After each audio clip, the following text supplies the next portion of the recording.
How do you identify yourself? Do you call yourself motivated? Or do you call yourself lazy? Do you call yourself adventurous? Or do you call yourself timid? The way that you identify yourself is the most important. So that's my question to you. How do you identify?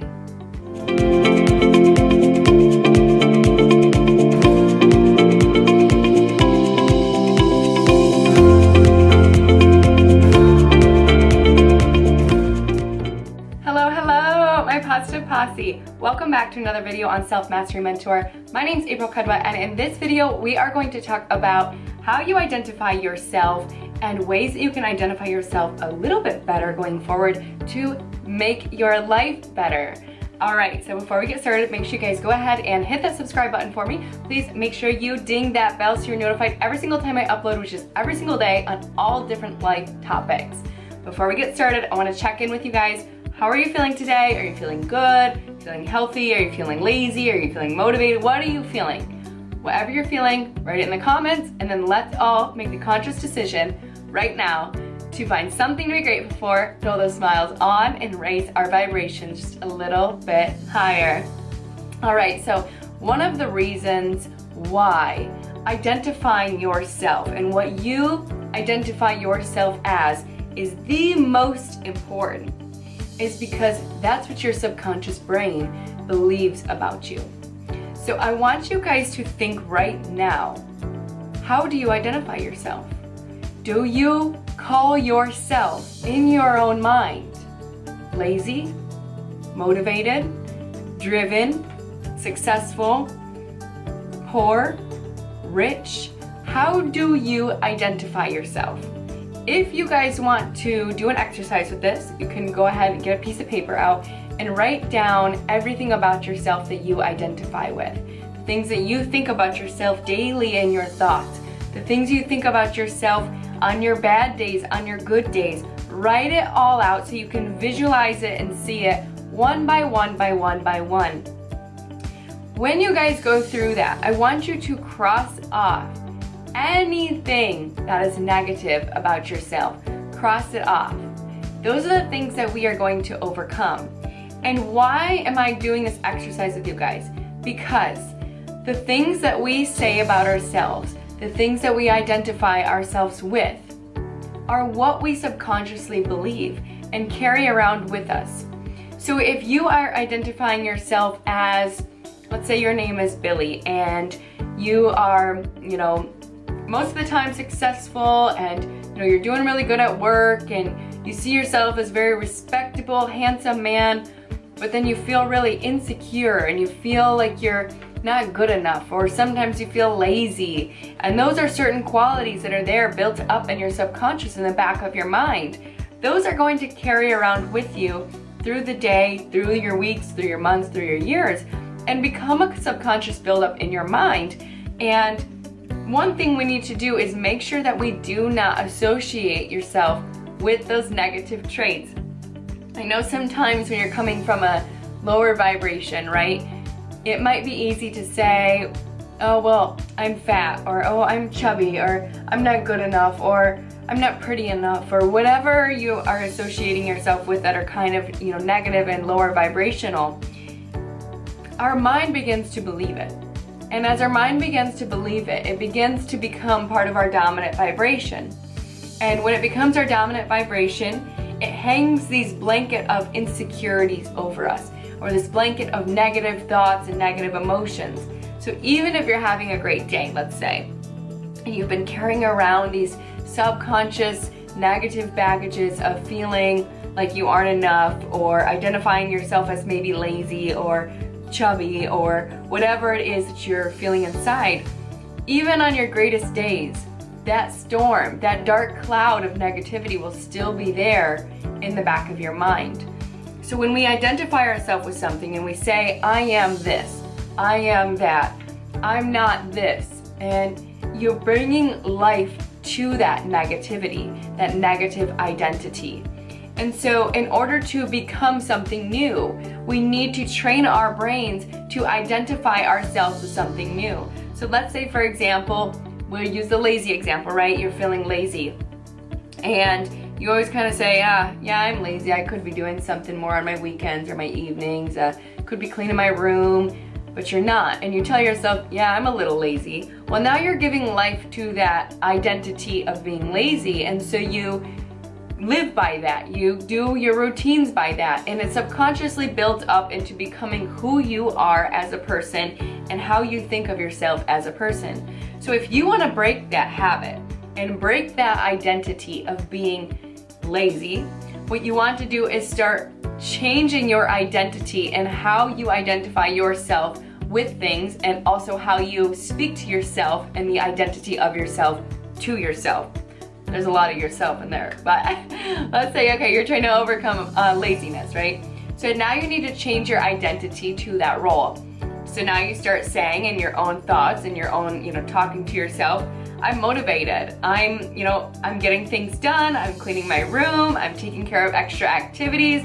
I'm motivated. I'm motivated. And you keep saying the opposite of that quality you're trying to move away from, right? That negative identity you once lived your life by. And you need to change that into the positive aspect, and I'm motivated. I am. And when you start using the I am, that now becomes your new identity. So in order to change those habits of identifying yourself with the negative things or negative traits, you need to change your identity and how you look at yourself and think of yourself and believe in yourself. And as you change your identity in your mental mind, it will rewire your subconscious into truly believing you are, which then actions will follow suit. Because if you're telling yourself, I'm motivated, and you're still sitting in the room, you're not doing anything, eventually your mind will take over and say, all right, let's get up and let's do this. All right, let's get up and clean the room. All right, let's get up and make the bed. I can be motivated to make the bed. And then one thing after another follows suit. So one example for me, when I really started with my self-growth journey, was I wanted to start making my bed every single day. And so I said, I'm not lazy, I'm motivated, I'm gonna make my bed every day. I make my bed every day. April makes her bed every single day.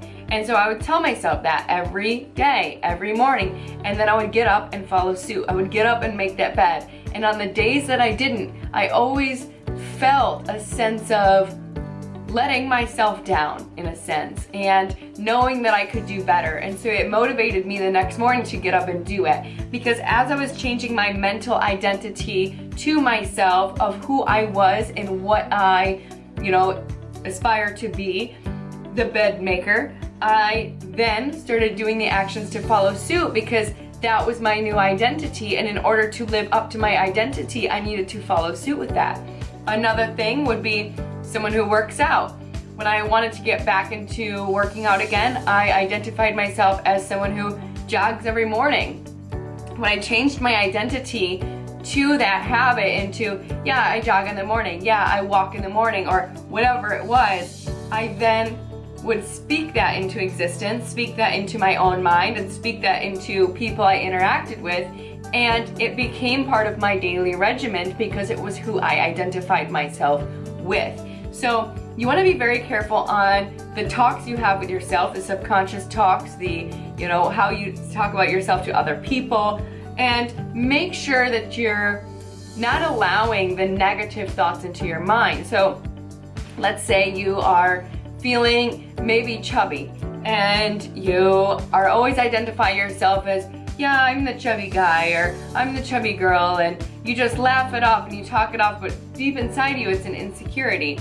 Well, if you're continuing to identify yourself as that person, the chubby person or whatever, then as you do that, you will continue to instill in your mind that that is the lifestyle you want to live, and that is how you want to continue on with your life, as being the chubby person and standing by being a chubby person, living the lifestyle of a chubby person.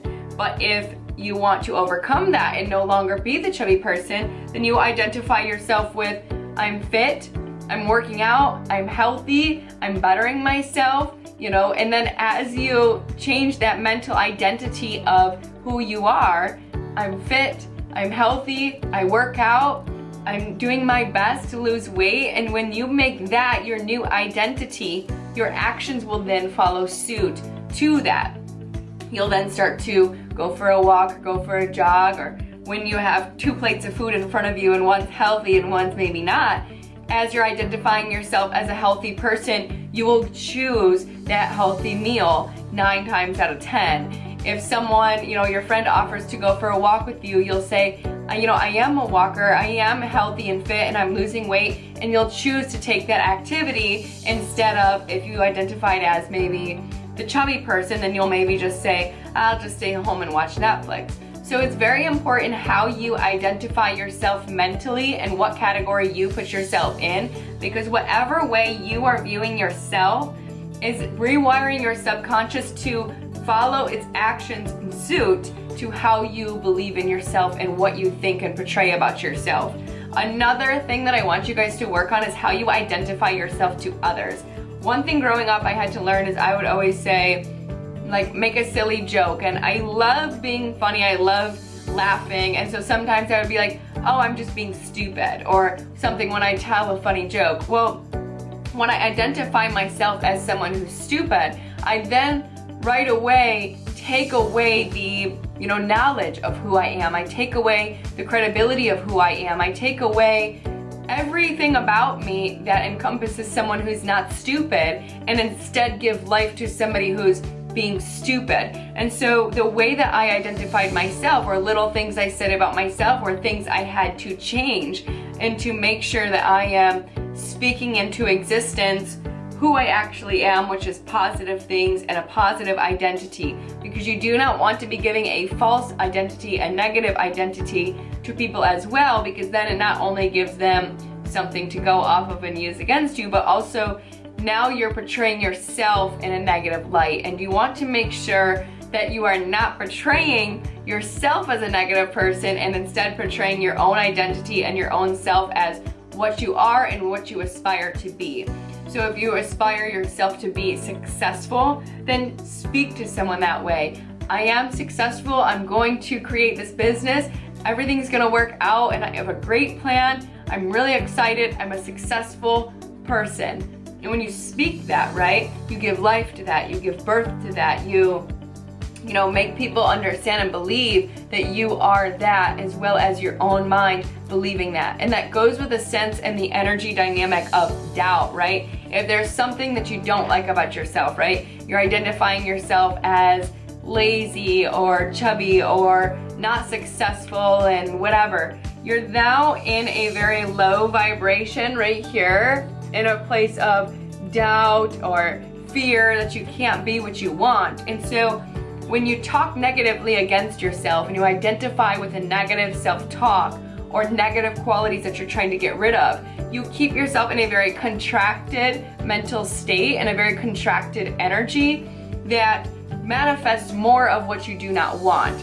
You're speaking into existence that low vibration. So in order to make sure you're not speaking into existence what you do not want, which are the insecurities or the things you're not proud of, you need to make sure you're speaking into existence your very high vibrational energy, what it is you're seeking, which would be a successful person, a motivated person, a fit and healthy person. And when you're speaking that as your new identity, your life transforms into that, and you choose habits that keep you going on that path of your new identity. So the first part of making a change into who you are and into that new identity that you're looking to achieve is that you have to, and only you have to and can change your identity towards yourself and how you believe in yourself internally, as well as how you identify yourself externally to other people. Make sure that the way you identify yourself to yourself and to others is always,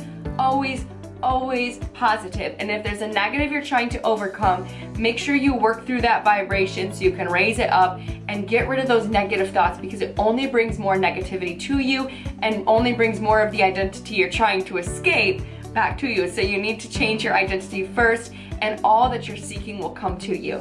So I hope this helps you guys. Make sure you're identifying yourself as somebody who's strong, somebody who's successful, somebody who is gaining everything that they want in life, because everything will flow to you.